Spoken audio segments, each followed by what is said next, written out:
All right, seeing as it's 6:30 and we have quorum, I'll call the meeting to order. And roll call.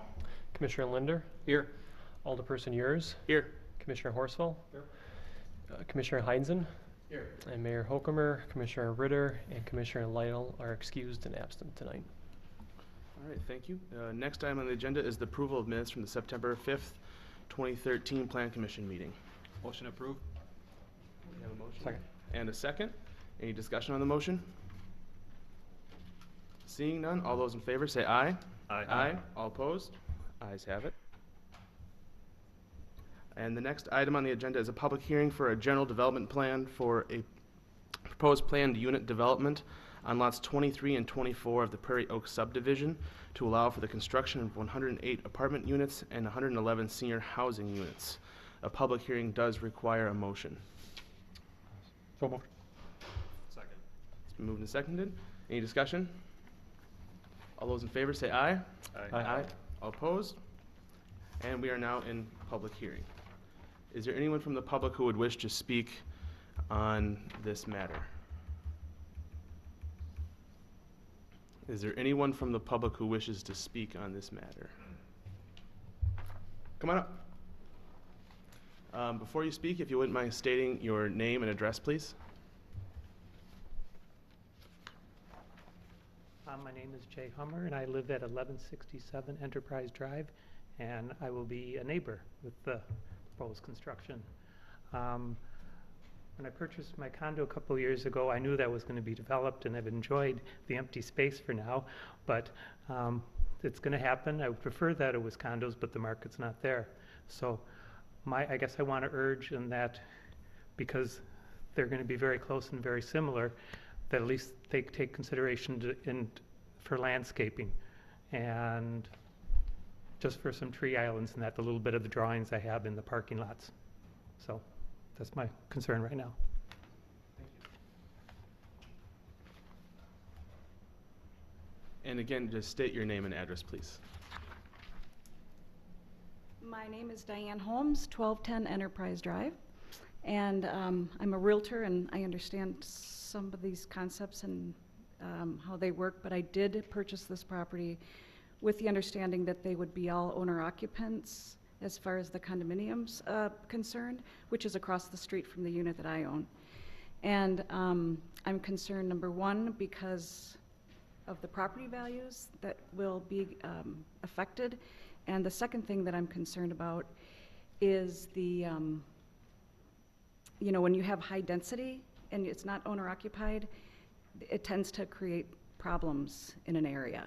And we already have multifamily rentals in that neighborhood, and I just am opposed to having more rentals.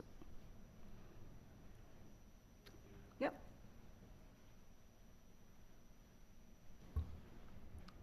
Is there anyone else from the public who wishes to speak on this issue? Anyone else? All right, seeing none, then a motion to close the public hearing would be in order.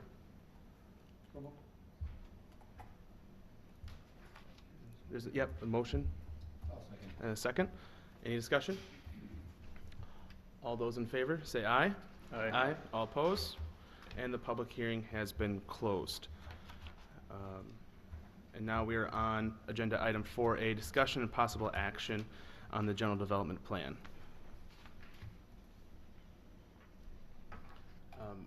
Could we touch on some of the issues brought up during the public hearing, the property values and the landscaping issues?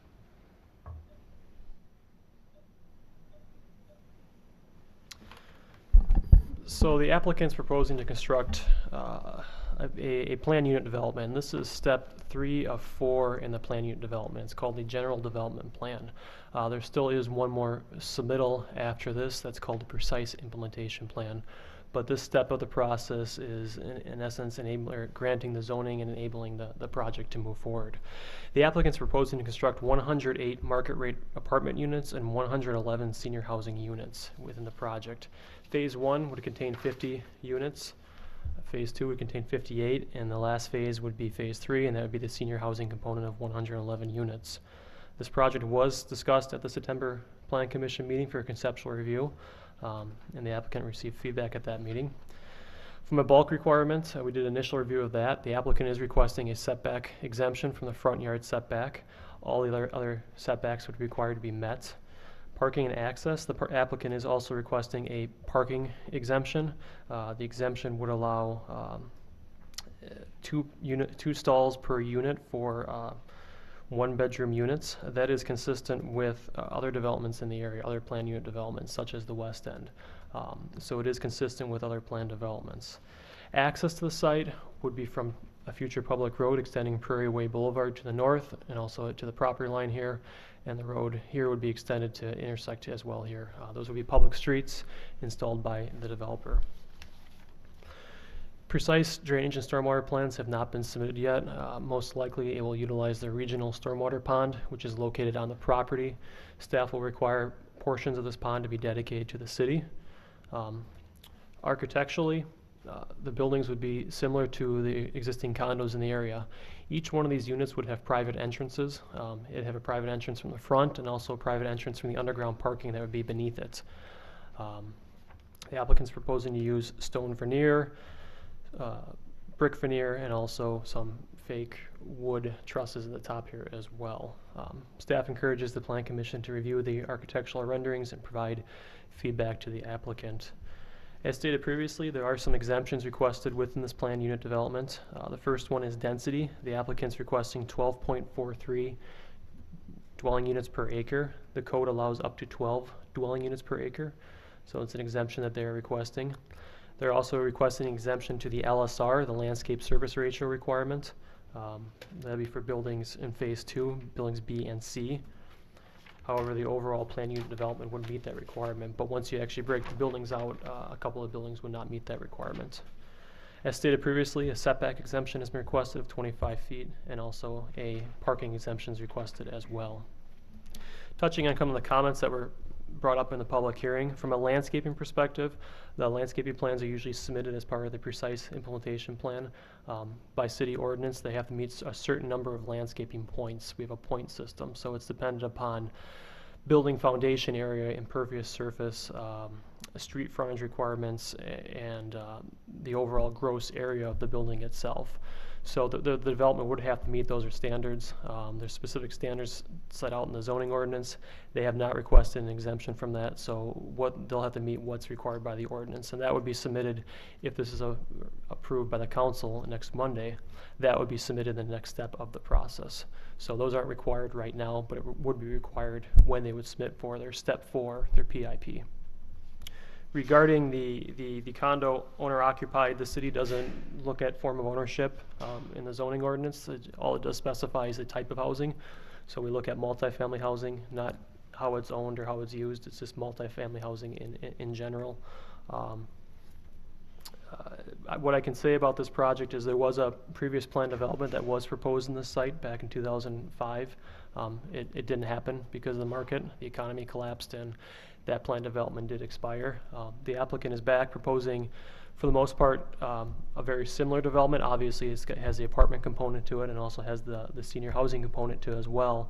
But the number of units they're requesting at 219 is the same number of units that was requested and approved in 2005. So there are some consistencies with what was approved previously that did expire. One thing I guess I should make note of as well, Commissioner Lytle, who could not be here tonight, did submit some comments, and I guess I can go through those real briefly. One of his concerns is about the city's residential phasing policy. The residential phasing policy, real briefly, is that the city back in 2012 did establish a target range for approving multifamily units within the city, and that range was established at 25 to 50 new multifamily units each year. To date, in 2013, the city has not approved any multifamily units. Commissioner Lytle just raises concerns with the amount of multifamily in this project and how it will impact that policy in the next coming years. He brings up a concern that perhaps reducing the number of units and increasing the quality of the units. He also has a general concern just about the policy and how this will impact the implementation and how that policy is implemented going forward as well. So what the applicant has done with relating to that policy is they've requested three phases within the development. Phase 1 would be 50 units, Phase 2 would be 58, and Phase 3 would be 111. The range in the policy, as I said previously, was 25 to 50. So as it stands right now, Phase 1 would most likely take the 2013 allocation for number of units. Phase 2 at 58 would exceed that target range and would most likely chew up the rest of those units as well. And Phase 3 at 111 would potentially take 2 additional years as well. Now, the policy does have certain exceptions for senior housing, and that would be up to the Plan Commission and Council to determine if that Phase 3 would count towards the housing phasing policy or not. So one of the things that staff is looking for with this project and as in general with this policy is we're looking for feedback. The reality is if this project is approved, it will take most of that allocation within that policy. And we're looking for feedback of when developers come to myself and staff and they say, hey, I want to do more multifamily housing, what should we be telling people? Are we still following this policy? Or are we following it with the intention this project will take up pretty much the entire unit allocation? Or whatever we want to do, I guess, is the question from staff. I want to be able to tell developers, I want to give them certainty when they call me and say I want to do more multifamily. I want to be able to give them a definite answer. So I know and the developers know as well. So I strongly encourage you to take that in consideration tonight of looking at this project as how it relates to the phasing, but also looking at the overall picture of moving forward with this phasing policy of how we are implementing it and just for future projects as well. So with that all being said, I guess staff does still recommends that the Plan Commission forward a positive recommendation and recommend that the Common Council approve the general development plan as submitted for this phase, third edition of the Prairie Oaks development.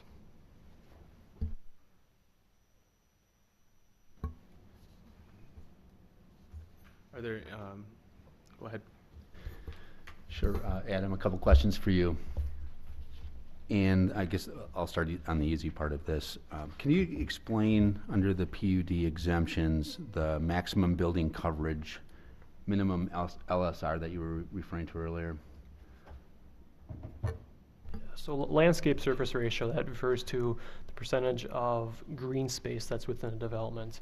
And if you give me 1 second while I pull this up, I can give you the exact percentage. But what they're requesting is an exemption for that for buildings in phase 2 of buildings B and C.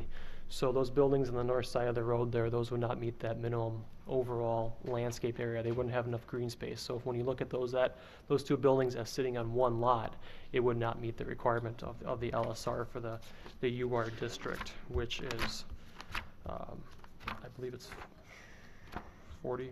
I could be wrong, but let me check.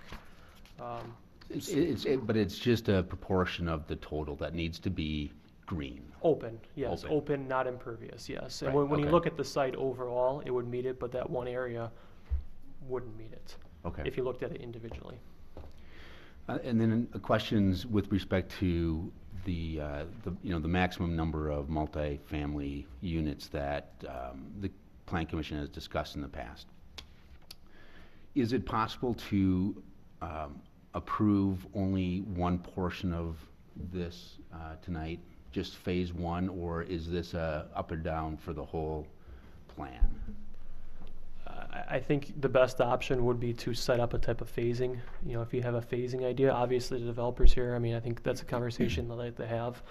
But what your thoughts are on the phasing of the project? I think the project probably should still go forward if you're comfortable with it overall. If you're not comfortable with how it's going to be constructed, I think you actually build that into the GDP. I think you build in how you'd like to see it constructed. So if you're comfortable with, say, phase 1 happening next year, you'd write that in specifically, and then if you say that explicitly, and then if you're comfortable with phase 2 occurring in whatever year, you'd put that in, then obviously phase 3 would be whatever year as well. But I don't think you'd want to do an up and down vote unless there's certain issues with the project that you can't get over. So, Excuse me, sorry. could Bill jump in?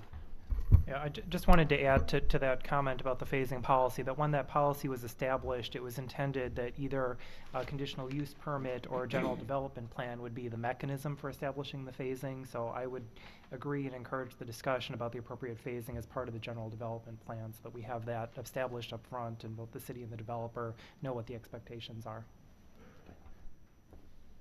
Okay, I appreciate that. I was not in favor of the maximum number of units, this policy, I guess, to begin with. And so I'm not too terribly troubled outside the policy if many of apartment units are approved. But under the policy, I'm curious whether the approval of this development tonight, what effect that would have if we stuck to the policy with respect to velocity. Well, it's ultimately it's a policy. Mhm. So it's not ordinance, it's not law, it's a policy that's intended to be followed. The policy does give exemptions relating to that project for mixed-use projects as well. That project next on the agenda has 24 apartment units and a restaurant. That's a mixed-use project. So there are exemptions built in the policy for mixed-use projects, senior housing projects, and downtown projects. So not to jump ahead in the agenda, but you could look at the next project as a mixed-use project. You could look at phase 3 of this project as a senior housing component, because it is going to be senior housing. Mhm. But what we have is it 50 units a year? It's a range. It says 25 to 50. Okay, 50 is at the top of the range, though. And these, if we approve, this would be considered the 2013, even though construction presumably wouldn't begin until, it certainly wouldn't be occupied until next year at the earliest. They've asked for phase 1 to be counted as 2013, Okay. and they've asked for phase 2 to be counted as 2014. Yeah, thanks.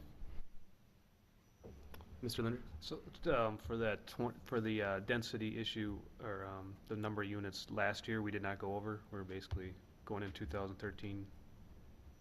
The policy was adopted in October of 2012, so the policy wasn't. And nothing was approved earlier this year that would count towards this? A few things came to Plan Commission, but nothing was approved. Approved, that's right. Okay. Well, the reason I don't know if everybody here knows, the reason we had policy was the council and the Plan Commission felt that the density in Verona was getting a little bit too high, and that's why they're trying to throttle back a little bit on the multifamily. That's what the policy came from. I wasn't here for this part of the meeting last week. I had to leave a little early, but I think this is a good spot for multifamily. I'm not so sure I like the way I don't like I would like to keep the density down. I know it's a little bit over. I think you're probably talking about a couple units probably to get it down below 12. I was doing my math. It looked like it was right on to me, but I know it does I do have questions about using up 100 units of, potentially 100 to 200 units of our allocation to that policy. That'd be 2 to 4 years worth on this. I don't know. I guess I'd be interested in hear what some of the other guys have to say yet. Well, and on this too, I'm wondering, where are we on the west end? I mean, are there still units that we're looking at coming in that area of the city as well? I would imagine the west end for a while, probably. You probably won't see too many apartment proposals coming forward for that project in the near term. So it's my impression from the developer. It's just that if you go ahead. If you just use your allocation for 2 years, something else comes up, then you're going past policy or you're turning them down. Mr. Horsfall? A couple of comments. I have a hard time with the density also. Yeah, even if they have to reduce a couple of units, whatever it takes to be under the density requirement for that area. That's the way I mentioned at the last meeting, that density was going to be an issue for me, and so without that being changed, I'm not going to vote for this. And because this is basically the same plan that came in last month, and I made that comment, and it's still the same density. So, and then usually when you have these PUDs, that there's something that's given to deviate a little bit from what the zoning says. And I guess I don't see anything that's really that unusual that makes me want to say, well, yeah, you're making this much nicer, so then, we're willing to kind of give on some of these other requirements. And then the phasing part, again, I would like to, echo kind of having a longer phasing program, lower number of units per year, so that we can have some flexibility for the other parts of the city if a project does come in. Now, I don't know if that makes this project unfeasible, but that's the way I look at it. Thanks. Is the developer here tonight who would like to be part of the conversation? Absolutely. All right, come on up. Then while they're coming up, could someone from city staff talk about the density and traffic and how the exemption would affect traffic in this neighborhood?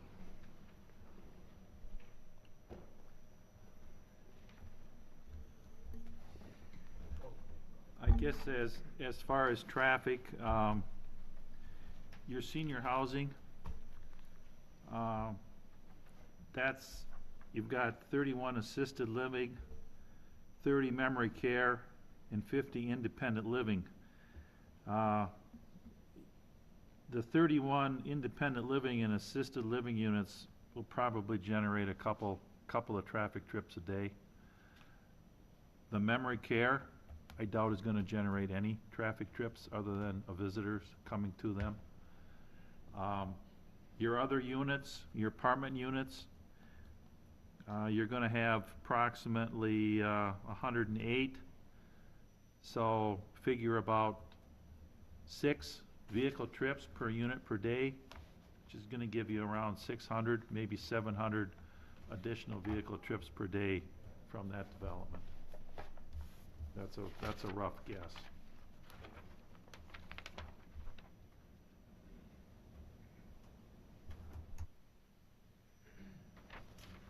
Are there any questions for the developers? Is there anything they want to say? Or do you have anything to respond? Certainly. Good evening, and I wanted to just touch base on the density component of this project. Phase 3, as it stands, the third addition, if you will, to Prairie Oaks, with the first and second additions being the senior component and the condo component, the existing the proposed third addition proposes a density of just under 12. So phase 1, 2, and 3 of our proposed GDP proposes a density of 11.97. When you take the overall Prairie Oaks acreage, which includes the condominiums, that's where you arrive at a density that is over 12 at 12.43. So just to make that distinction up front is what I'd like to add to the density component of this. As far as the open space and overall kind of building impervious surface ratios, as Adam mentioned, we were targeting a 50% requirement put forth by the City of Verona in the zoning code. Currently, our overall landscape surface ratio equates to 71% from an overall development standpoint. Where we fall and where we've asked for the exemption to the single site landscape surface ratio requirement is the phase 3 components of building B and C. There's some pretty large design impacts and constraints at this site that by providing both fire access, the number of units that we're providing, parking, the open space is minimized at this location. However, in other building pad locations, we certainly maximize the open space requirement, and the overall balance, as I mentioned, is 71%, well above the 50% requirement for the development. And so that is where the exemption comes into play. From a setback requirement, again, the only lots that are subject to that we feel may provide a constraint is the Phase 3 buildings B and C. The critical depth of this lot in providing fire access, parking, and a building that will allow for an underground parking double-loaded floor plate of 60 to 63 feet, it begins to provide incorporate an impact design-wise there that falls into that setback requirement of 25 feet in the front yard. It's certainly our goal to maximize this setback without compromising other site design and site safety from a pedestrian vehicular standpoint. However, that's where that setback may come into play. On the south lot, Phase 1 and 2, we don't feel that there will be both buildings in Phase 2. We don't feel that there will be an issue maximizing the setback here to accommodate a 25-foot requirement. However, Phase 3 is where we are looking at that exemption, so.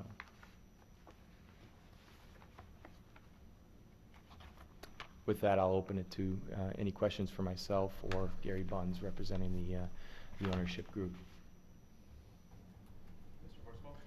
Did you have any comment about the phasing? If we were to say phase building A in 2013, building B in Phase 1B in 2014, and then only one building in 2015 for something phasing, so it's a little bit more like 20 units per year?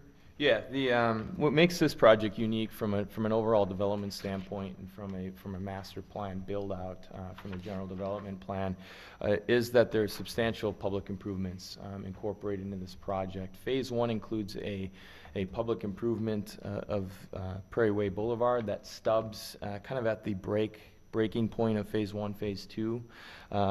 Public utilities need to be extended to all of these pad locations via Prairie Way Boulevard and Prairie Oaks.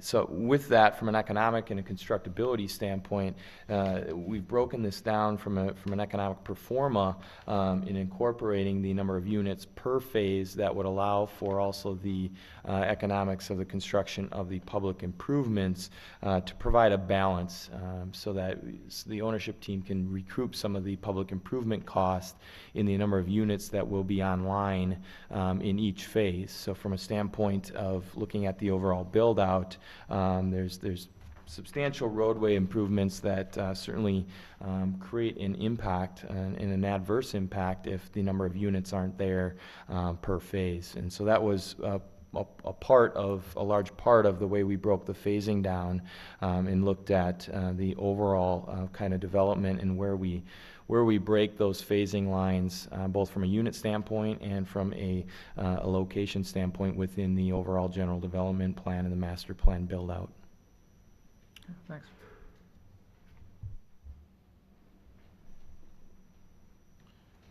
Any other questions or comments for the developers?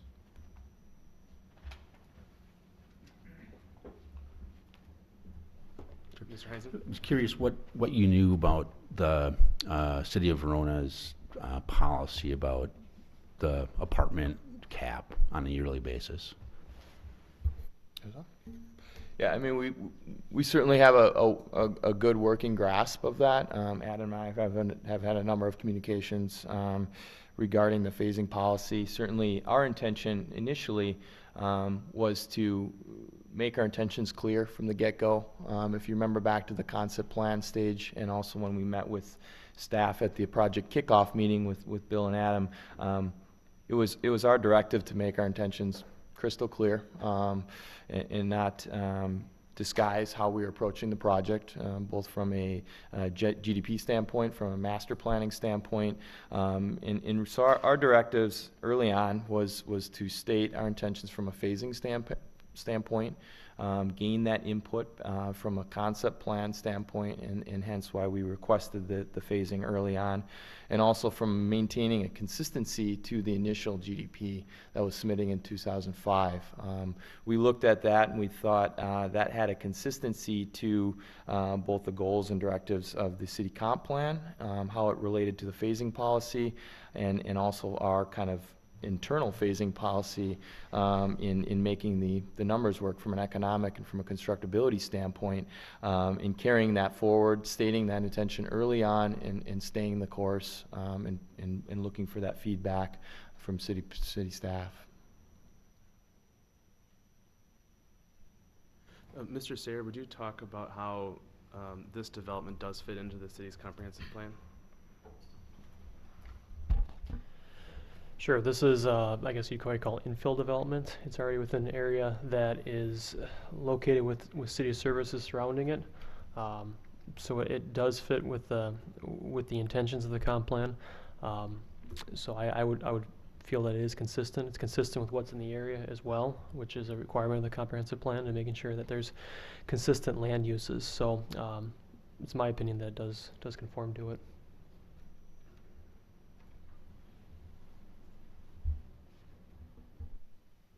Mr. Linder? Just one final comment. I support the 25 to 50 unit policy the city has. The common thing comments I get from people in Verona is it just seems like there's always so many apartments, and maybe it's because I live over on the west side and we see a lot of the west end apartments, but that's kind of the consensus that people tell me all the time. So I do support that. I understand, so my math was right, 219 units does fit the 12 units per acre density for the section. However, the whole development does not. It's 12.43. I know you brought up the 2005 GDP previously. I personally would like to see the whole thing meet the 12 unit. I don't think that's unreasonable. It is a PUD, like Mr. Horsfall said, that we should get a little bit something back. I don't know how many units that would be to take off, but that's what I would like to see. And I do struggle with the apartments as opposed to owner occupied. I think owner occupied are definitely a plus, and considering there is other owner occupied there, and that's what was originally planned for. That's what I would like to see. I don't know if that's, obviously the market determines a lot of that, but for the density reason mainly, at this point, I think I'll be voting no. I would like to have maybe a bit more of a conversation about what Mr. Horsfall brought up earlier, and kind of changing the phasing. Maybe bringing in one of the buildings in phase one this year, one of the buildings in phase one next year. I guess, are there any other thoughts on that? And then we can look to see if maybe we can change the overall density in the other two phases. If you're looking for my feedback, I don't have, counting them towards this year, I don't have a problem with that at all. I mean, that's kind of, if you go over, it carries over to the following years that you can't use them much, but if you don't use them any, I think you should be able to use them up from previous dates, so I don't have a problem with that. If you just want to try and improve phase one, I mean, that's a whole other animal.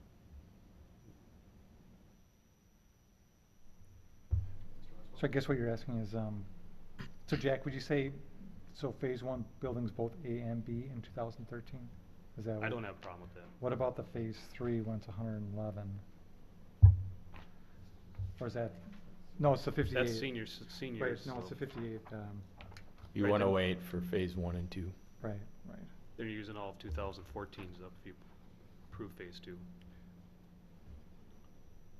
And might I add that when we looked at this from an initial breakdown of phasing, we knew that we were at the end of 2013, and when you look at each of those allocations, both 50 and 50 or 50 plus or minus for 2014, we're under the 2 years that really this would allocate. We're looking at approximately 14 months of allocation for phase one and two, and that was also taken into account as to where we're at in this fiscal year moving forward from an overall phasing standpoint, I guess.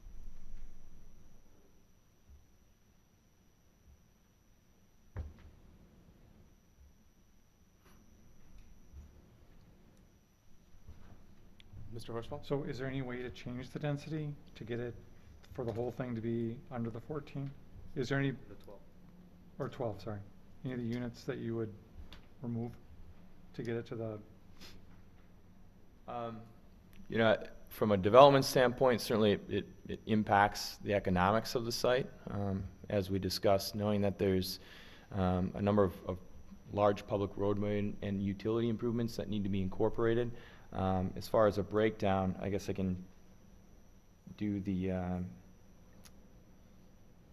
rough math on what that would mean as far as units, given the overall development. Give me a minute. I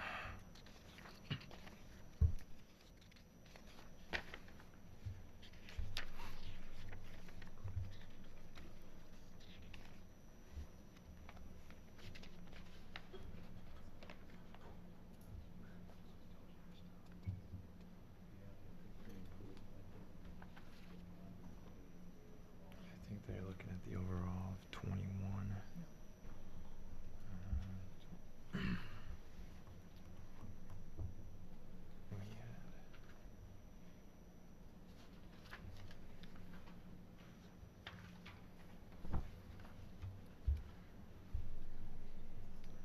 That would be a total reduction of 9 units, either in the senior housing component of Phase 3 or the residential multifamily market rate of 108.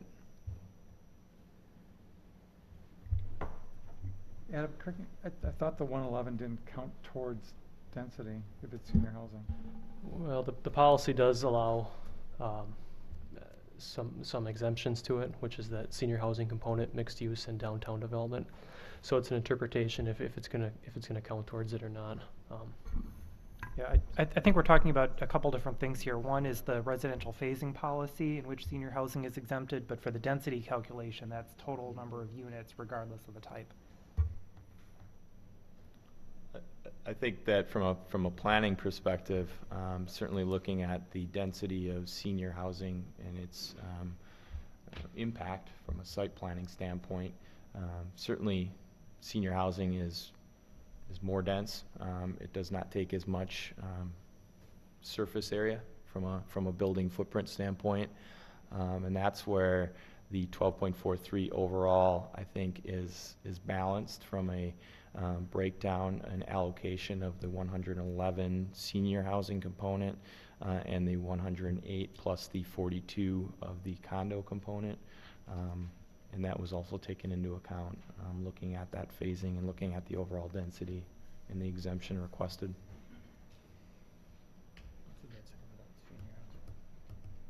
Mr. Heinzen? Sure, I'm gonna, like Mr. Lindner, Phase 1, using all of the 2013 residential phase-in I'm totally fine with that.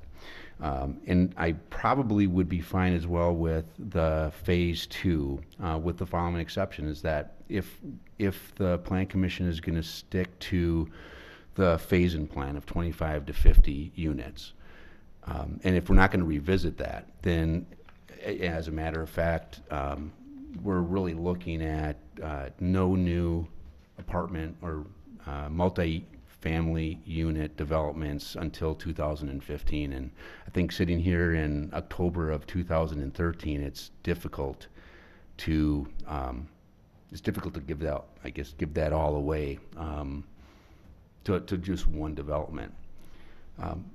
And we don't have all the Plan Commission here tonight. So I think it would be worthwhile having a revisit to what was only developed a year ago. But like I said, even a year ago, I was concerned that 25 to 50 units wasn't going to be sufficient to keep up with what might be a better growing demand here in Verona. So if the phase-in plan remains, I would not want to see Phase 2, all the units in Phase 2 used for 2014. I'm fine with Phase 1 for 2013.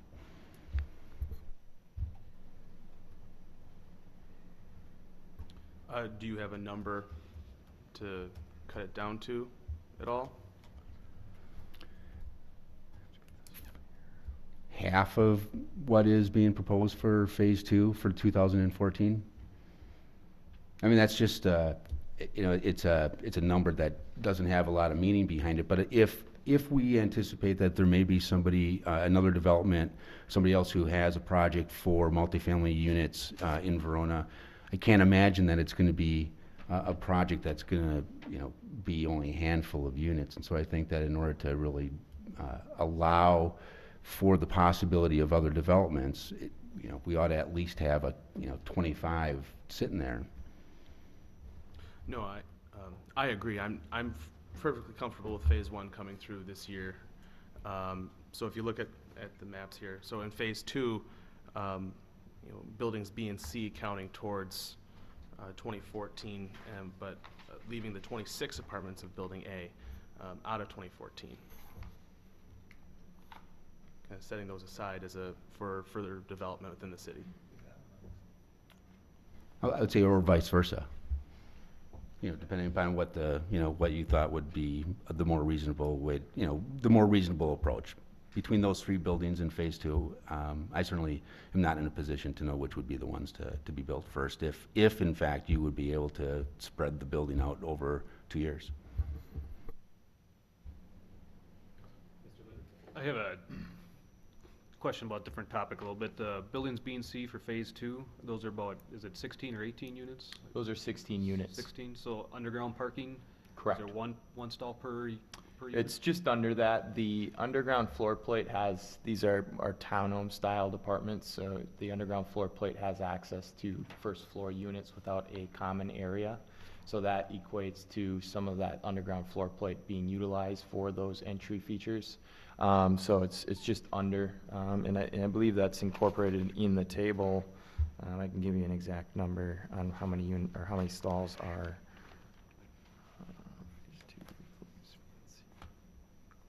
So there's 16, or I take that back. There's 16 units per building, and there is 20 covered stalls proposed. The reason I was asking, it didn't look like there was a whole lot of surface parking on those 2 buildings, and I was wondering where you were expecting overflow to go for those buildings. Right, so we've incorporated a total of 27 stalls per building, and we've also incorporated or requested a parking exemption from a PUD standpoint of studio apartments and 1-bedrooms to require 1.5 stalls per unit, and 2-bedroom apartments 2 stalls per unit. And given that breakdown, we are looking at 27 given the unit breakdown for each of those buildings, and so we're right at that requirement, that proposed requirement. Well, if it does go forward with less units, the 9 units you're talking about, I would recommend getting them in one of those 2 buildings, B and C, so you have a little more, maybe a little more surface parking, a little more area for people.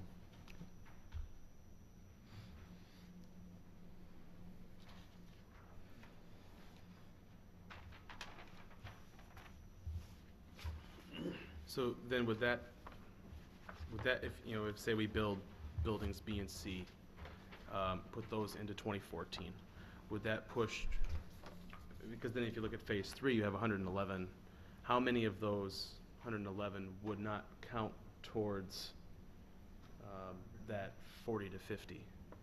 All 111. All 111? Mr. Sayre?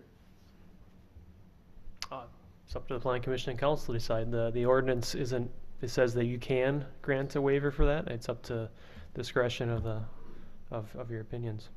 It's not actually built in the policy. The policy is flexible and tends to kind of give that gray area to it.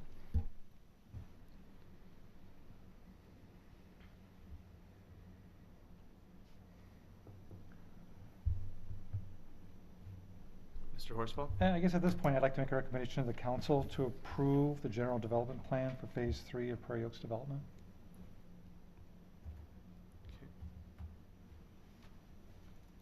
Second.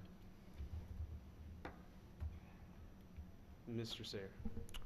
Just so I can make it clear in the resolution and ordinance to the council, what is the phasing? And we talked about, I just want to make sure I'm clear on what I'm putting in the actual ordinance. Right, what I'm going to say is, it's going to be, this is my proposal recommended to the council, and I'm not going to vote for it. And so then it's going to have to be to the developer to either come back with a different plan, or maybe the council is gonna have a different opinion about this and vote it yes or no. But from this plan commission, at least I'm voting no. But at least gets it off this subject and into council. So, So it's as written in the, yep. is that clear? So is there any further discussion? I just want to make sure I understand. What you're saying is you want to bring the motion and just so that this conversation concludes. Right. Got it. Okay. Because I don't think, I mean, they can't probably approve or to make some changes on the fly that we're gonna approve today anyways, so might as well bring it up to council, let them discuss it, and then it's next Monday, so it's providing some guidance one way or the other. I do have a question. And I'm sure Justin has the answer, but just so I have clarification, what were the issues specifically? Density, phasing, Well, the phasing, and again, phasing of over 50 okay. for the second phase. And then the density issue, if we look at the senior component, which my understanding was that was very highly supported. Initially, when we looked at this project, there was, well, let's go back to 2005, there was no senior housing in that.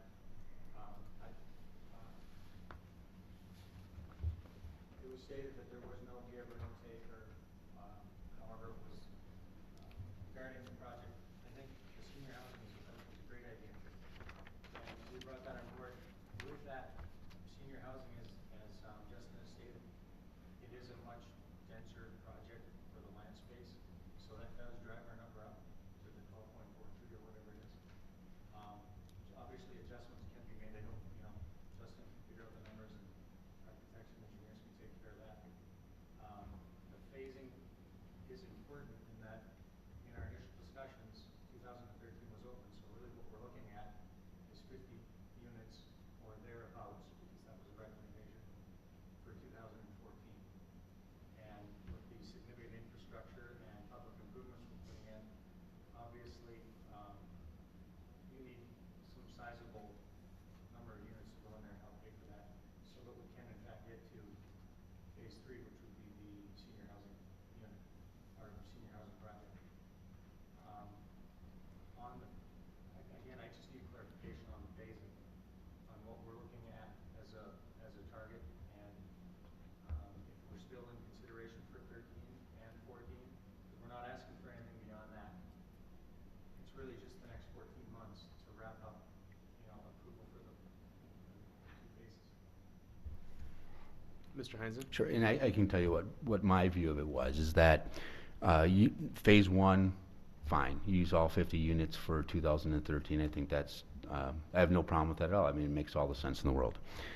My concern is with phase 2, which is bringing 58 more units in 2014. I would be comfortable if it was half that. And as I noted earlier, it's just because in October of 2013 if the policy remains in effect, and I see no reason why it wouldn't.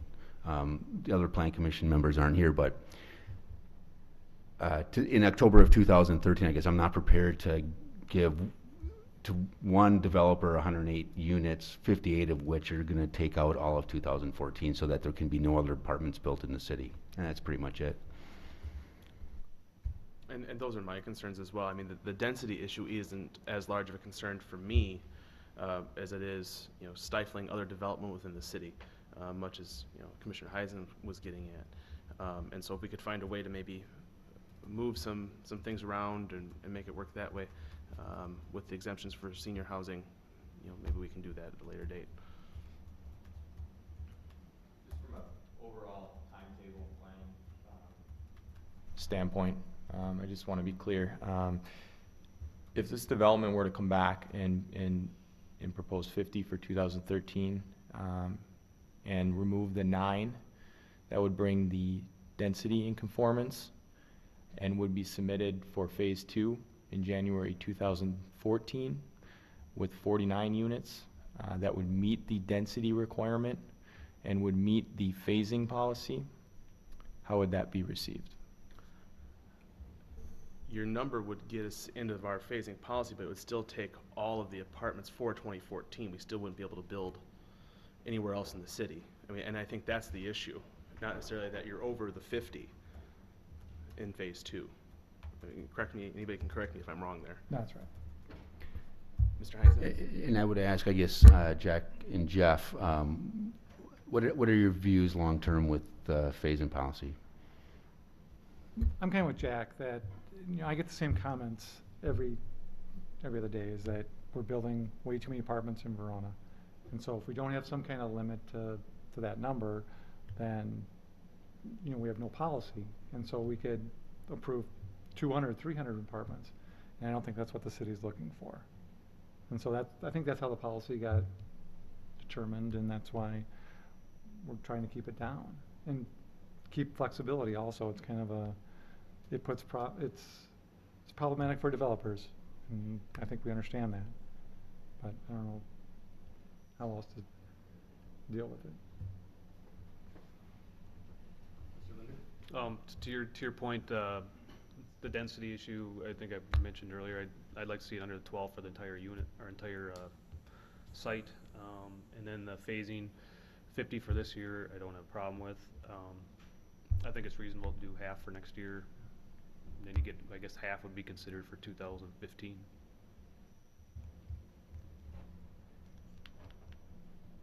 So we do have a motion and a second to recommend this to the council. Is there any further discussion on the motion? All right, then all those in favor, please say aye. All opposed?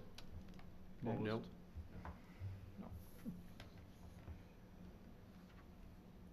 It's a 4 no's. So it's be 4 no's, but it still gets onto the council agenda, correct? Yes. Yeah. All right, thank you. Moving on to our next item on the agenda, which is a public hearing for a mixed general development plan and zoning map amendment to allow for the construction of a mixed-use project containing 24 apartment units and 4,660 square feet of residential space located at 142 Paoli Street. This does require a motion to open a public hearing. So, Second. It's been motioned and seconded. All those in favor say aye. Aye. All opposed? And we are now in public hearing. Is there anyone from the public who wishes to speak on this issue? Come on up, and please state your name and address.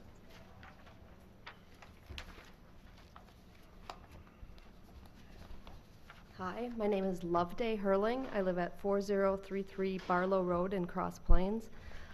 We own the commercial building across the street from this planned development on Nine Mound. The address of that building is 421 South Nine Mound. I'm not opposed to this development, but I would like to point out that we do have a loading dock. And so the way the headlights for the semis coming in and out of that loading dock would point towards this development. And I'm not sure if that's going to be in somebody's windows or if they're going to be backup beepers that later on are going to be a problem. But I just wanted to point that out. Thank you.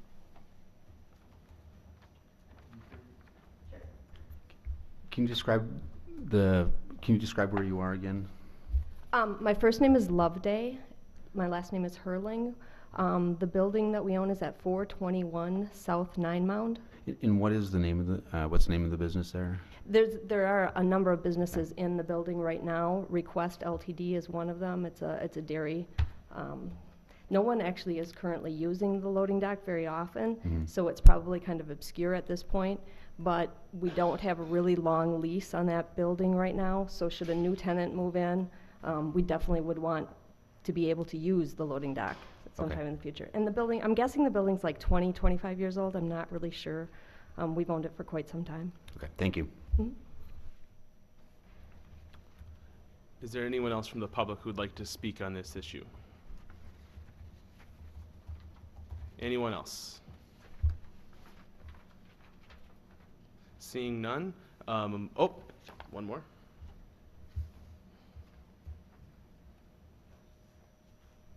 Hi, my name is Al Miller.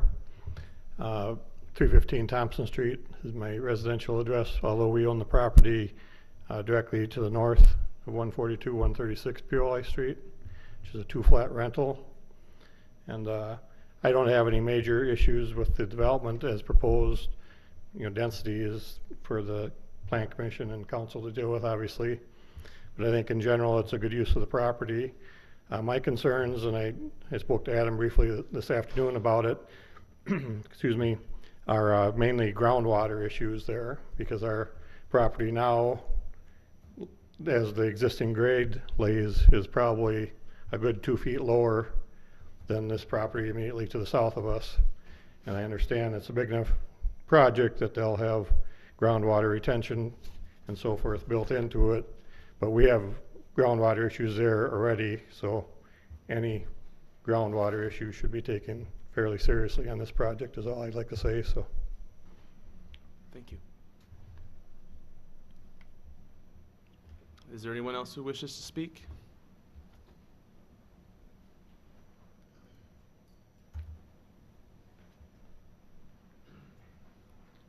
My name is Mike Kane. I live on 134 PLA Street. My neighbor who will be affected by this mostly lives on 138 PLA Street. I handed out, he could not be here tonight because of he has other ongoing deals, which he explained on a letter. I just want to know that Ms. Rogers give you that information. All right. Thank you.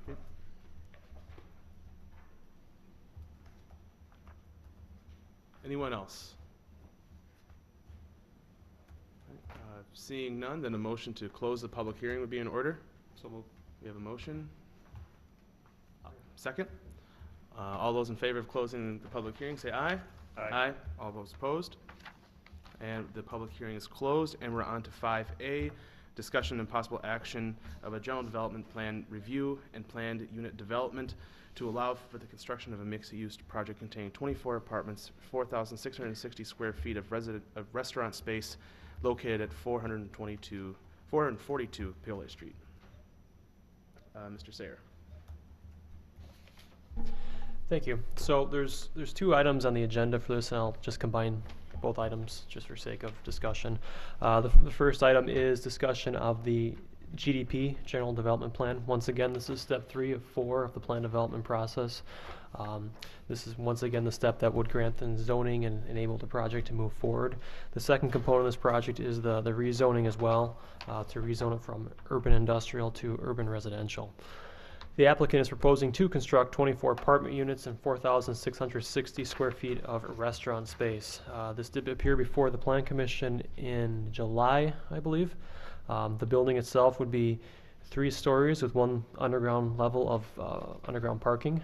From a bulk standpoint, the applicant is requesting a variety of exemptions, including a setback exemption from the west property line to allow for the construction of a dumpster enclosure to be incorporated inside the building. There's also an exemption to the east property line for the balconies. And there is an exemption from the north property line, which is the bike trail property that's controlled by the DNR. And finally, there's a height exemption necessary because when viewed from looking south from the bike trail, the building is actually 41 feet because it's built actually into the slope of the terrain of the property. Parking and access, the applicant's proposing an access point from South Nine Mound Road that would be for the underground parking structure. The entire area under the building would be utilized for underground parking. There's also an access point, a second access point from Nine Mound Road here to accommodate the surface parking for the restaurant and apartment uses above ground. There's a total of 103 parking stalls. 55 would be surface, 48 would be underground, and they're also requesting the city to stripe 4 parking spaces on the street. From a code standpoint, the restaurant requires 1 parking space per 3 seats. From the last submittal, the applicant has reduced the size of the restaurant and has added additional parking spaces at the surface level. With the reduction in the size of the restaurant and the additional spaces, the proposed restaurant would meet the minimum parking requirements in the zoning ordinance. From an apartment standpoint, an exemption is necessary. The applicant's requesting an exemption of 12 parking spaces for the project. Once again, staff has no concerns with exemption. This is consistent with other projects, planned unit developments in the city, including the West End. And the additional 0.5 spaces, the exemption they're requesting, in general is for overflow parking for guests at night.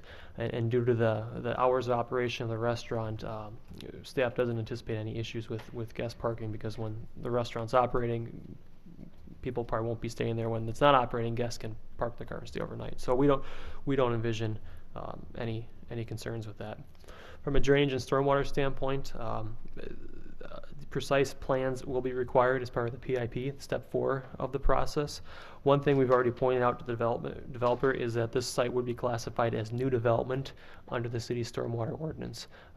We have a new development section and a redevelopment section, and in a nutshell, the new development section is more stringent on the requirements from a stormwater standpoint. Tentatively, the applicant is showing a stormwater basin between the building and POI Street.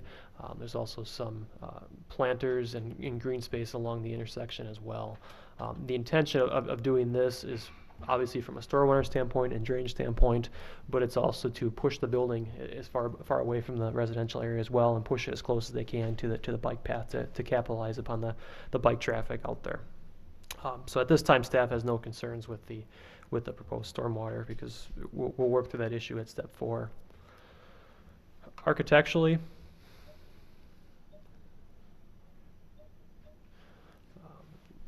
the proposed materials, once again, are similar than what was proposed in the past. This is looking from the bike trail to the south, to the east, it's got an angle, but materials will include stone veneer, insulated concrete panels, and shiplap siding.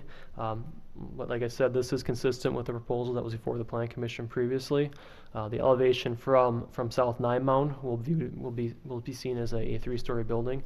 The restaurant component will be at the end cap here, with the apartment units above the 2nd and 3rd floors, and the 1st floor as you travel to the east there, the 1st floor will be occupied by apartment units along with the 2nd and 3rd floor. From a design standpoint, the developer is utilizing what's called skip-stop design. This is where people would take access from the 2nd floor, and the majority of the units would have 2 levels of access. So the best example is one of these renderings here, where you have the main corridor on the 2nd level. The unit, as you go this way, would be the 2nd floor on this side. Then as you go down, it would wrap the bottom part as well, and the unit on the 2nd and 3rd floor would travel this way. They'd have part of the unit on the 2nd floor, and the rest of it they'd have the top floor as well. So it's an interesting type of design. It's becoming more common in the United States. It's very common in Europe. It's a way that the developer can capitalize on cross ventilation for the units, and to provide a unique opportunity for people looking for a unique design in the city. 6 of the units in the 2nd and 3rd floor would be your traditional standard 1 single level apartment unit, but the remaining 18 would be this skip-stop design. Signage, conceptual signage plans were submitted. They're showing some building signage and also a small sign that's out in the street as well. The one thing staff would recommend for the applicant would be to turn the signs off when the restaurant's not in use, to kind of cut down the light glare during those non-operation hours. From an exemption standpoint in the planned unit development, the applicant is requesting a density exemption. They're requesting 15.5 dwelling units per acre. The code allows up to 12 dwelling units per acre. As I said previously, there is a setback exemption from the front, the rear, the side, and also a paved setback to the parking area. A height exemption is requested as well. It is 31 feet when viewed from POI Street, but as you look from the bike trail, it's 41 feet. So an exemption to that is necessary. A parking exemption is required. The roof pitch is required. The applicant is proposing a flat roof to help cut down on the height of the building. So if a flat roof is proposed to kind of make sure that the mass of the building stays a little more in scale. And finally, a use exemption is necessary for the restaurant component. The city zoning ordinance doesn't in general do well with mixing non-residential and residential uses, so a use exemption is required for that restaurant. From a comprehensive plan standpoint, this project is defined as infill development. It's an existing site. There's a house out there. It's in rather rough shape. So this would be redevelopment of the site. Conceptual landscaping plans were submitted with the proposal. One item that staff would encourage the applicant to take a look at is the view from the closest property. This is looking from that property towards the project, and we'd recommend additional trees being planted to better screen that wall. It's rather blank and stark looking wall, so we'd encourage the applicant to put some more trees or plantings in there to better screen that from the adjacent properties. The restaurant use, at this time the applicant is not ready to name their restaurant. They continue to work with potential restaurants that may go in this building. One of the requirements from the lenders will be for the applicant to finalize that lease and put that in place prior to the bank lending them money. So they are still working on that, and they're going to hopefully finalize that in the near future, and their goal is still to have construction starting of this project in spring of 2014. One thing that staff is recommending is that the GDP incorporate hours of operation for the restaurant, even though it has not been named. We'd recommend that the hours of operation would occur between 6 a.m. and 10 p.m. We felt that's reasonable for the neighborhood, and it should cut down on any potential noise or traffic in late hours in the area. A couple of comments that we did receive on this project that I'll just touch on briefly. Commissioner Lytle could not be here, and he had some comments on this. In general, he is in favor of it. He does have some concerns about the scale of the building and how it could impact the neighborhood. And one option that he raises is potential the applicant purchasing portions of the parcels at 134 and 136 Paoli Street. But in general, he was receptive to the idea and looked at this as a possible infill development project and was open to it. We also did have the letter that was submitted this evening by Roger Roethlisberger. I spoke with Roger this afternoon. He could not be at the meeting. Roger lives at 138 Paoli Street. That is the lot that is actually directly adjacent and probably the closest one to this project. Roger does have concerns with the project and is not in favor of it. Some of his comments include that asking for concessions, the number of apartments because of the restaurant. He's concerned about the parking for the restaurant as well. Also some stormwater and drainage concerns that were previously discussed about tonight. In general, just he's, without reading the letter, he's not in favor of the project. Second component of the project, as I touched on briefly, was there is a rezoning request for this. Right now the property is zoned urban industrial. The applicant needs to rezone the property to urban residential, which is the city's multifamily zoning district. There are some findings of facts within the staff report. Staff went through. Staff does support the rezoning. We think that it's consistent with the neighborhood. There is multifamily areas located to the north of this. We also think it's a transition area, transitioning from the industrial area to a more residential area. And especially with the plan unit development in place, the city has greater design control over this project as well. So we support it. We also support it because it's close to the downtown, hoping that we can establish that destination for people on the bike trail so we can better capitalize upon that asset that we have in the city. So we are supportive of the project. So with that, we do recommend that the Plan Commission forward a recommendation to the council that approves the general development plan for Velo City, located at 142 Paoli Street, with the condition that the restaurant use shall operate between the hours of 6 a.m. and 10 p.m. Also, I recommend the Common Council approve the zoning map amendment at 142 Paoli Street. Thank you, Mr. Sayer. And Mr. Gunla, could you, if you can't, make some comments about the groundwater issue that was brought up during the public hearing? Well, there are kettles in the area that do collect and hold water in a wet year. Those kettles probably have water in them right now because it was a fairly wet spring. We did have a dry period, but the excess of 10 or 11 inches of rain that we had this spring, I'm sure those kettles have water in them. They have held water in the past. This building is going to basically have to get its roof water and out to either Nine Mound Road or to the detention basin, so that the water does not go back to the east. Okay, thank you. I would like to start off by saying that I am in favor of this project. I think it's a great improvement into Verona. I think Verona is in need of some defining features, or accentuating our defining features, and and one of those is the bike trail. And if we can work to really bring that out in the city, give us another anchor as we're looking to do more with downtown, as Mr. Sayer said earlier. And I guess if we kind of revisit the last issue a little bit, how would the numbers for allowing apartments being built affect a development of this nature? Mr. Sayer? Once again, the policy does establish exemptions to it, of which is senior housing, downtown development, and also redevelopment. Staff's opinion is this is a mixed, I'm sorry, I'm not sure if I said that right. Senior housing, downtown development, mixed-use development. Staff would define this as a mixed-use project because of the restaurant component. You could also argue that it is a downtown project. While not in the downtown, it's pretty darn close to it. So we think it could meet those exemptions from that policy. Once again, it'd be at the Plan Commission and Council's discretion if they want to grant a waiver or how this would be allocated towards that policy, but staff's recommendation would be this would be a exemption to it. Mr. Heinzen? Sure, and this is a question for Adam.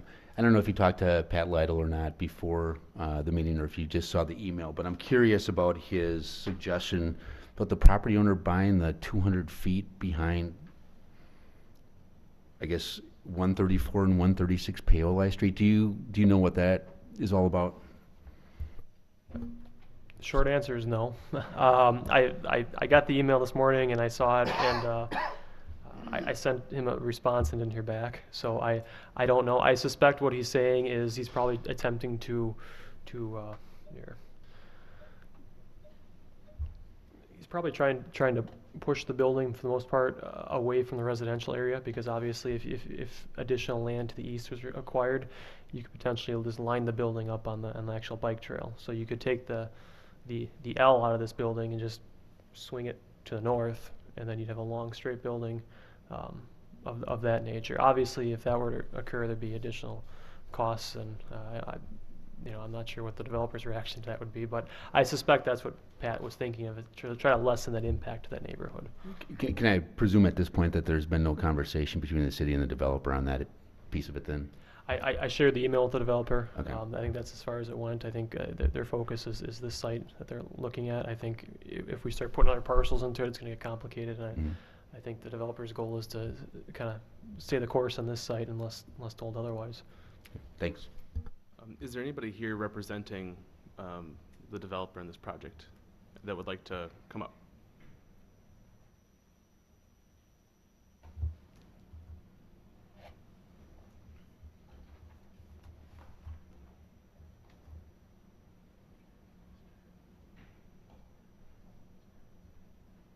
My name is Bill Dresser,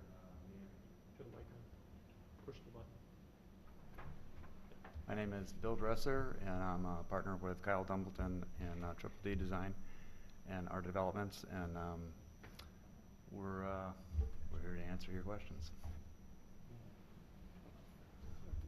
Any questions? Go ahead, Mr. Linder. I've got questions, not for you guys yet. Mr. Gunlock, so if the stormwater, you're saying all the rainwater needs to go from this property either on a 9 mound or the detention pond, would that actually potentially help some of the water in the neighbors that currently is running from this property to the neighbors? Well, it's kind of hard to look at their grading plan and know what the existing contours are. And I don't know exactly how much of the water on the existing lot is draining east. But there are these kettles. There's a kettle right in the northeast corner of this that's shown in this grading plan that I know is wet. I mean, the groundwater is high in this area, and these kettles do fill up with water. I mean, they are wet. In a wet year, there's water in them.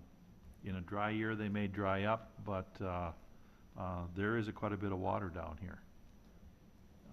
And what I'm saying is, from this grading plan, it looks like the east side of this building, the grades are being raised, and they're going to have to collect the water that's coming off those roofs and make sure that that water is going either west or southwest to the pond. They can't let it drain back to the east. And the same way on the north side or northerly side of the building that's up against the bike trail, they're gonna have to, the downspouts are gonna have to direct that water out to the storm sewer in South Nine Mound. The parking lot water has to go to the detention basin to be treated. But roof water is considered clean water, and you can either infiltrate that directly, or you could take it to the storm sewer too. Okay, thank you. Another Mr. Linder? question. Another question. This has to do with the, they're asking for exemption on the, I guess it's the side adjacent to the military ridge trail. You're saying is our requirement is 15 feet, or is it the requirement of the county that they're looking for exemption for? It'd be the city requirement. Okay. And the trail's actually controlled by the DNR. Or That's the- DNR, yeah. okay, so we're, the DNR, the distance to the trail, from the building to trail is fine for the DNR? Yeah, the DNR wouldn't have a review in this, so whatever the city decides, it'd be fine. Okay, I just wanna make sure it wasn't too close. No, there's actually a big buffer in there, so you have the bike trail, then I think you have about 40 feet of vegetation that's along the trail, so I mean, there's actually a gap between the trail is and the building would be. So in the side view of the pictures here, it showed it pretty open. Realistically, it's pretty, yeah, it's not gonna be quite that open. No, unless the DNR can be persuaded to better maintain their area along the trail, I don't think it's not gonna be that open. Okay. It is our hope that we can speak with the DNR and maybe possibly clean that out a little bit. Right now, there's a lot of down stuff in there. Yeah. Just make it a little more presentable, but obviously we want to keep it natural too. Do you plan on having a connection to the bike path, or just up the little walkway to the? Just up along Nine Mountain Road. Okay. One thing I'll say is it's, I give you kudos for ingenuity. I think this is a pretty interesting project. I've spending a lot of time thinking about. The height concerns me. It's a big building for that area. I know there is some multifamily not too far from there, and you know, looking for a transition to residential. In general, I mean, that's the main problem I have. I don't, you know, everything takes a little, give a little, take a little, but other than that, I see a lot of positives. I hope the restaurant would succeed. Can always use a little more restaurant options here in Verona. In general, that's my thoughts. Mr. Horsfall? And again, the density requirement's 12, and yours is 15 something. Is there any way, again, to reduce the density so that it fits within the 12 number? I mean, what's, you know, knowing kind of how the planning commission feels about that kind of stuff, and then you bring a plan that has something that's over that, kind of, you know, begs the question.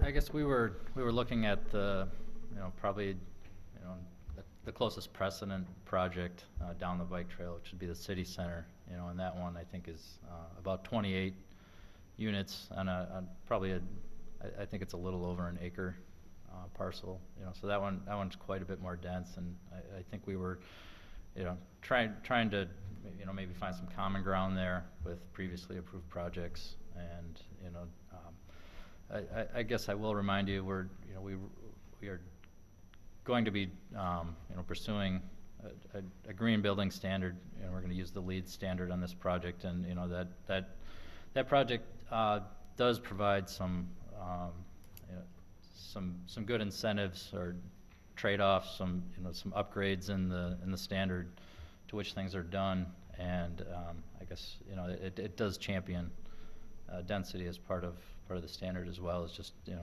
responsible land use in a, you know, in a more urban environment. Mr. Horsfall? So I guess is that, you know, again, it's a PUD, right? You know, is that, you have setbacks that we're giving on, density we're giving on, there's a bunch of things we're giving on. So is the carrot the leads, or is some other, what are the other things that are in this plan that the city would say, yeah, it's okay to, you know, bend the rules that we already have? I think the, you know, the lead is one of them. You know, I think some of the setbacks, you know, we would be willing to look at those. You know, one thing I'll offer is on the, I guess the rear, or I guess it's the east, the longer property line. You know, those are outside balconies. We we could potentially look at doing some, some inset balconies there to, to adhere to the 25-foot setback. There's also, a possible thing we could look at, for the dumpster enclosure. Our goal with that one was to, not have, I guess, to contain the refuse instead of having it be more air and maybe, or open air and possibly more problematic to the surrounding environment. So, those are things we could look at. But I guess we feel like we are, trying to add to the density and the vibrancy of the downtown area. And, that's hopefully making a good case for, trying to allow more people to take advantage of that. Yeah, I guess that's where I would go when looking at the issue of density and some of these other setbacks. Yeah, we're offering some leeway, but at the same time, we're getting two things that most people agree that Verona needs. Something that accentuates one of our greatnesses of the bike path. We're also getting another restaurant, which I know a lot of people in the city desperately want. And so I think this is a great development, the kind of development we want to get into our downtown or near downtown. Mr. Horsfall? I just want to comment. Adam mentioned putting some more green. What did you use, Adam? What was the term? Vegetation. Plantings. Plantings. On that one side. Are you? Yeah, we would be absolutely willing to look at that. We've, just so you know, I know Roger quite well, the neighbor there that has concerns, and we've been working with him all along here. And to be honest with you, this is the first time I heard that he was not in favor of the project. He said he wasn't in favor before, but he wasn't against it, but now apparently he's against it. But we have all along been working with him to try to make things better for him. That's one reason why the building got pushed all the way back, as far back on this site as possible. And we're more than willing to put in more vegetation and do what we can to work with Roger on this. I've known Roger for many years, and I certainly want him as a friend and not someone that's upset with us. It's one further thing I'd point out is that quite a few of the trees we're showing are actually there and they're mature. There's always some, a little bit of disconnect between showing what's real and what's not. But there are quite a few numbers of trees that are large and mature on the property, and we're going to try to save as many of those as we can. Mr. Horsfall? 2 motions? 1 motion? Probably should be two. At this time, I'd like to make a recommendation to the Common Council approve the general development plan for Velo City, located at 142 Paoli Street, with the condition that the restaurant shall operate between the hours of 6 a.m. and 10 p.m. I'll second that motion. Is there any further discussion on the motion? Seeing none, all those in favor say aye. Aye. All opposed? And that motion passes. Mr. Horsfall? This time, I'd like to make a recommendation that the Common Council approve the zoning map amendment for 142 Paoli Street. Seconded. Seconded by Mr. Heinsman. Any discussion on that motion? All in favor say aye. Aye. All opposed? And that also will be sent to the council. Thank you. Thank you. Thank you. All right. The next item on the agenda is discussion and possible action regarding a site plan review for Pure Sweet Honey to install a bulk storage tank located at 514 Commerce Parkway. This item on the agenda will not go to the Common Council. Correct. Mr. Sayre? The applicant's proposing to construct a 5,000-gallon storage tank at Commerce Parkway. Proposed tank will be located on the north side of the building facing 9 Mountain Road. The tank would be white in color, similar to the picture shown on the screen here. It would be approximately 17 feet tall. No additional landscaping is required with this. It does meet all the required setbacks, and no additional stormwater is required with this project as well. Staff has no concerns with it. It will be highly visible from the road, but it does fit the area. It is in an industrial park. So with that, staff recommends the Plan Commission waive the initial review of the proposed 5,000 gallon storage tank and approve the site plans for Pure Sweet Honey Farm located at 514 Commerce Parkway.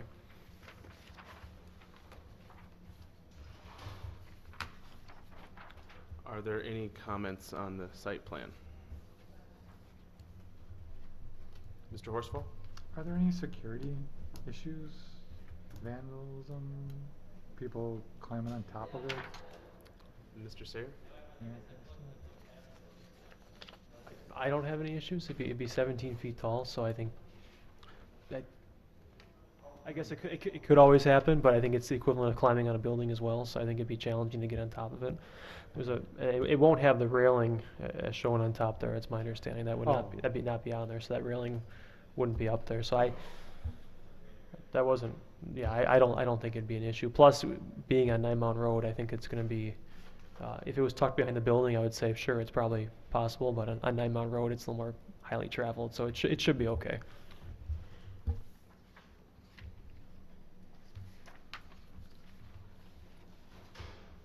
As Adam said, I see no problems with this. It fits its area. I have really no concerns, so I guess I will move, or do we need a motion here? Yes. Yeah, I will move to approve the site plan. And it's been seconded. Do we need to waive the initial review? Do we need a motion for that? Okay, well, add waiving the initial review to that motion. And will you still second it? Still second, yes. All right. Any further discussion? All those in favor say aye. Aye. Aye. All opposed? And the site plan has been approved. Next item on the agenda is discussion and possible action regarding a site plan review for lot number 25 of Liberty Business Park to allow for the construction of a 30,000 square foot multi-tenant building. Mr. Sayer. Thank you. The applicant is proposing to construct a 30,000 square foot multi-tenant building on lot 25 of Liberty Business Park. The proposed building would contain a mix of light industrial, office, and commercial uses. This did have an initial review at the last Plan Commission meeting. The applicant's made some changes to it, and the building before you is based upon the suggestions from last meeting. From a bulk standpoint, the building would meet all the required setbacks. It'd be located approximately 61 feet from Liberty Drive. Liberty Drive is currently under construction and will be completed in the near future, I think by November 15th at the latest, but it might get done a little sooner. So that will be completed this fall. There will be a temporary cul-de-sac installed until the rest of the roadway is installed. Uses, the applicant has not identified any specific uses in this building at this time. One of the questions, or one of the things we talked about at the last Plan Commission meeting was the zoning of this property. At that meeting, I said it was split into 2 districts, and actually, in looking through the file in more detail, the property is zoned suburban industrial. We had a mapping error on our zoning map that has now been corrected. So the entire property here is zoned suburban industrial. The applicant is aware of that zoning requirement and understands what uses are and are not allowed in that district and is comfortable with that. Access to the site, access will be from 2 points from Liberty Drive currently. The proposed southernmost access would be a right-in, right-out. It would be restricted due to the median in the middle. The applicant is aware of that restriction and is comfortable with that being a right-in, right-out. The next access point would be from the temporary cul-de-sac. That would be a temporary access point that would go away when Clarity Street is constructed in the future. So that will stay in place until that roadway is completed. Due to the construction of Liberty Drive, the applicant is requesting some temporary access to the site. They technically can't get on the road until it's finished and completed, so they'll be accessing the site to construct this fall through an existing farm that's on the property. That will require approval from the Public Works Committee. The applicant is proposing 105 parking spaces, which works out to be 3.5 parking spaces per 1,000.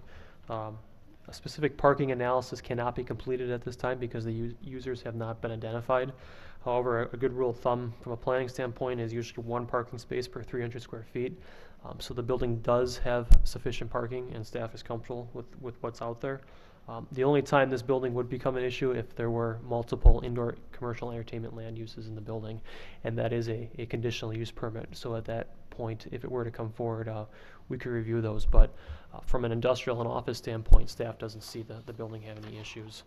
Landscaping, a landscaping plan was submitted. Approximately 1,700 landscaping points are required. The applicant submitted a plan that has 1,858 landscaping points. Staff has no concerns with it. There are